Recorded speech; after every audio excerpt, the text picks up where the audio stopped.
Have you ever heard the expression that you need to trade with the overall market? If you're anything like me, I've been trying to figure that out for years and was never able to successfully do it. Now that I figured it out, in today's video, I'm going to be breaking down exactly what that means in hopes that we can start to eliminate some of those losing trades and put you more on the side of profitability. Let's get started. So before we get started, a little disclaimer, I am not a licensed financial advisor. The content shared on this channel is for educational and informational purposes only. This is not a high edited video focusing on retention. This is not a video teaching a strategy. This is not a video talking about how to use specific indicators. This video is not about using trend lines, and this video is not about using market patterns. This video is about the basics to market structure and how to position yourself with the market so you can start to take more wins and less losses. Let's now talk about the S&P 500, which is an index which measures the performance of 500 leading large cap US companies and its relevance when it comes time to trading. The next time you open up your charts and you're considering, say, taking maybe a bull flag pattern like this for a breakout to the upside, or a bull flag pattern like this with a breakout to the upside, I want you to start thinking about what is the SPY doing at this particular point in time? Because if you're looking at, say, taking these breakouts and the SPY is doing this type of pattern, which as we know is lower high, lower low, lower high, lower low, and lower high, and it's coming back up here to this area here, and you're wanting to go along this breakout right here, what do you think is more likely the realistic outcome of this trade? To the upside or to the downside? Now, I'm not saying that this pattern right here is going to fail or this pattern is going to fail, but the probabilities of this particular scenario is another leg down. And if you're wanting to go long, you're going against the bigger picture. Because most stocks, especially if you're trading the S&P 500 companies and you're wanting to trade long and the market is looking like it wants to go down, you're trading against the bigger picture. And that inevitably over time will cost you lots of money. Here's a better way to think about this. Let's say the SPY is downtrending, putting in lower highs, lower lows, and lower highs. And at this particular point in time, we see that the SPY break structure here. Now, this doesn't mean that the market is going to then accelerate to the upside, because it could still, come back down like this, maybe put another low like this, maybe come back in and capture some more liquidity here and then flush back down. But we'll say we're at this stage right here and we're thinking about taking a long in the market. Let's wait. Instead, let's wait to see what happens next. And if the market comes back down like this and puts in a higher low, well, now we can start to consider going long. Why? Well, we see a break of structure here.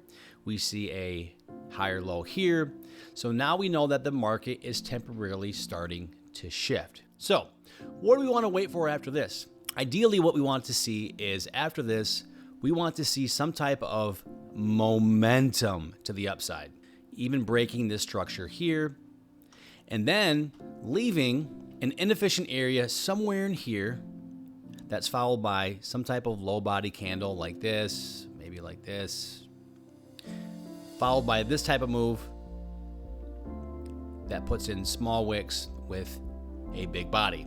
Because once we see and identify this, we know that now there's lots of bullish momentum. The market's either going to be efficient or inefficient. So let's take this example of this downtrend here where we have a low, lower high, lower low, lower high, and lower low.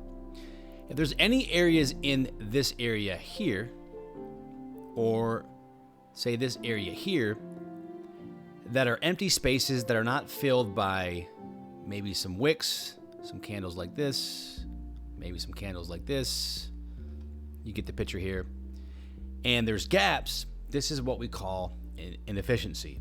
So whenever we see this break of structure and we see this impulsive move, what we want to look for is in this area here, we want to look for some type of inefficiencies. So let's take this bullish candle right here that we've identified. And let's say that the very next candle after this is a candle like this. And we notice that between this area and this area, there is now a gap. This is now inefficiency in the market. So when we see this break of structure and we see price come back down like this and then put in this impulsive move, we then want to identify if we see some type of inefficiency like this, because we know that this is a high demand area. So what we know now is that if price were to come back down and retest this area, we know that more than likely we're going to get a response, because the people that weren't able to capitalize in this move now see this as being an opportunity to buy cheap. There's lots of demand. And now, say we're in a stock that is, say you like to trade these wedge patterns and is doing this, and we see the market has came back down to this inefficiency area, and we know that the probabilities are going to be to the upside, don't you think now it would be a better opportunity to then trade this to the upside? Because now we know we also have the market going with our trade. And that is what I want you to think about. So let's now jump over to a chart where this just happened so I can show you this in real time. What we're looking at here is the Micro Future MES, and it's just a futures contract of the SPY. And this is the 4-hour chart, and what we can clearly see here, if we look from left to right, is we have a high followed by a low, followed by a lower high, and then we have a lower low. So we can clearly see the structure of this is in a downtrend. So at this particular point in time, we would be thinking of going short. However, at this point here, we can see that the market broke structure right here. So at this particular point in time, we would be thinking that, okay, we want to go short. However, the market broke structure. Is there an opportunity then to go long? And to do that, in this particular case, we're going to have to dial into a smaller time frame. Once again, this is the smaller time frame, and we can see that structure was broken here. Now, remember, before I talked about inefficiencies, areas in the market where there's demand and there's a gap that needs to be filled by price. Do we have one? If we know that this is the area here, let's now dial this in a little bit closer. We can see clearly this big impulsive candle right here. And we know that this is important because, first of all, it broke structure, identified right here. And then on top of that, it left an inefficiency area, which is identified between this wick and this wick right here. You can see that. So this is an area in the market that needs to be filled. That would mean that this area right here, this consolidation candle right here, would now be your demand zone to go long. And if you knew this and you're looking to take a trade, as soon as we saw this rejection come down, pierce, reject, this would have been your time to initiate a long in the market. And if you would have done so, you could have then capitalized on a magnificent move, which is still trending higher. Once you can start to really understand how market structure works like this, everything is going to change for you.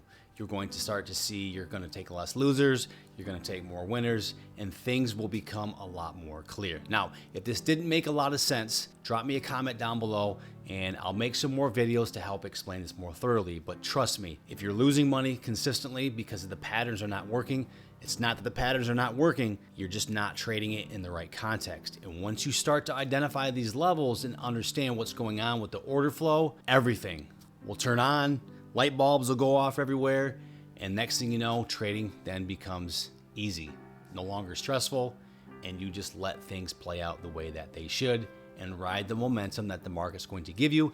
And if there's nothing there, then you just stay out, preserve your money, and wait for the next opportunity. Hopefully this video provided some value. If it did, be sure to drop me a like, comment, subscribe, maybe even hype this video up, because trust me, I've been waiting for a video like this for a long time. I just haven't seen it out there. And I've now just provided it for you. And if you actually pay attention and listen to this video, it's going to change your trading forever. With that being said, we'll see you on the next video. Take care.